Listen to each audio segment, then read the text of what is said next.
എന്താ ചെയ്യുക, ആയിപ്പോയി, ഇങ്ങനെ ആയിപ്പോയി എന്ന് പറയരുത്.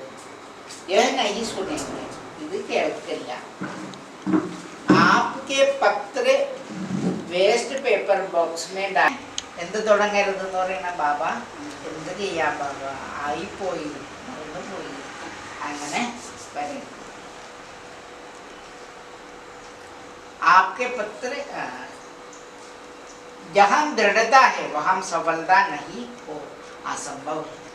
എവിടെ ദൃഢതയുണ്ടോ അവിടെ സഫലത ഇല്ലാതാവുക അസംഭവമാണ്. സഫലത ഉണ്ടാകും എന്നാണ് പറയുന്നത്. तो सभी दृढ़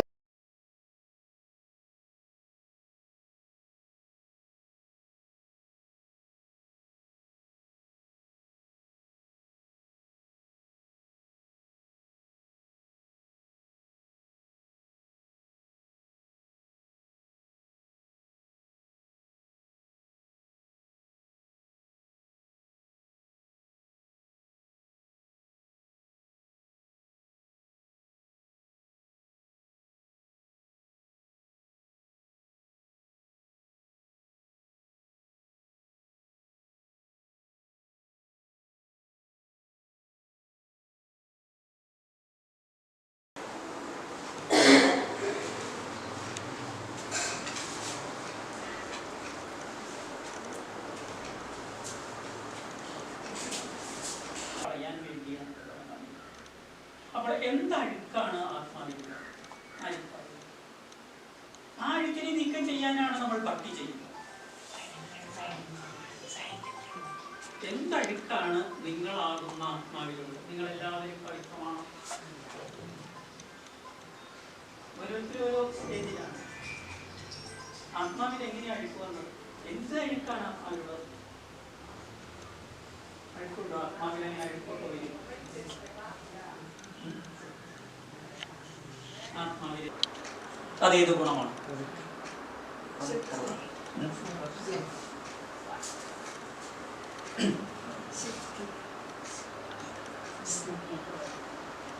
മുരളിയിൽ പറയുന്നു, എല്ലാ ഗുണങ്ങളുടെയും മാതാവ് പവിത്രതയാണ്. എന്തിനാണ് പവിത്രത എന്ന് പറയുന്നത്? നമ്മൾ ഈ വാക്ക് കേൾക്കുന്നുണ്ട്, പക്ഷെ ആശയം മനസ്സിലാവും. അതിന് വരുന്ന ബോധം ഭയമാണ്, മരണഭയം. നമ്മളെല്ലാവരും മരണഭയത്തിലിരിക്കുന്നു. കാരണം ഞാൻ ശരീരമാണെന്ന് തെറ്റിദ്ധരിച്ചിരിക്കുന്നു. പക്ഷേ ഞാൻ ആത്മാവാണെന്നുള്ള ബോധം വരുമ്പോൾ, അതിൻ്റെ സ്വതന്ത്ര ബോധത്തിൽ ഇതിനെ നിയന്ത്രിക്കണം. മനസ്സിൽ കാട്ടുകുതിര, അത് അവിടെ ഇവിടെയൊക്കെ അതിനെ പിടിച്ചാൽ കിട്ടില്ല. ഇപ്രകാരം നിങ്ങൾ ഞാൻ ആത്മാവാണെന്നുള്ള ബോധത്തിലേക്ക് വരണം. അങ്ങനെ വന്നാലേ, ഒരു കല്ലിനെ നമ്മൾ തള്ളി തള്ളി തള്ളിയിരിക്കുകയാണ്.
പോകുന്നുണ്ട്. പക്ഷെ അവരെന്താ ചിന്തിച്ചോണ്ടിരിക്കുന്നത്? ഇനി എന്താ അവരുടെ ശരീരം?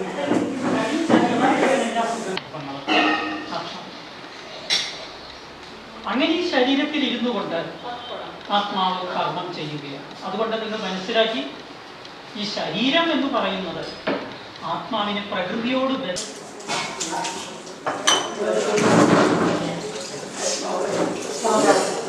കൊള്ളു.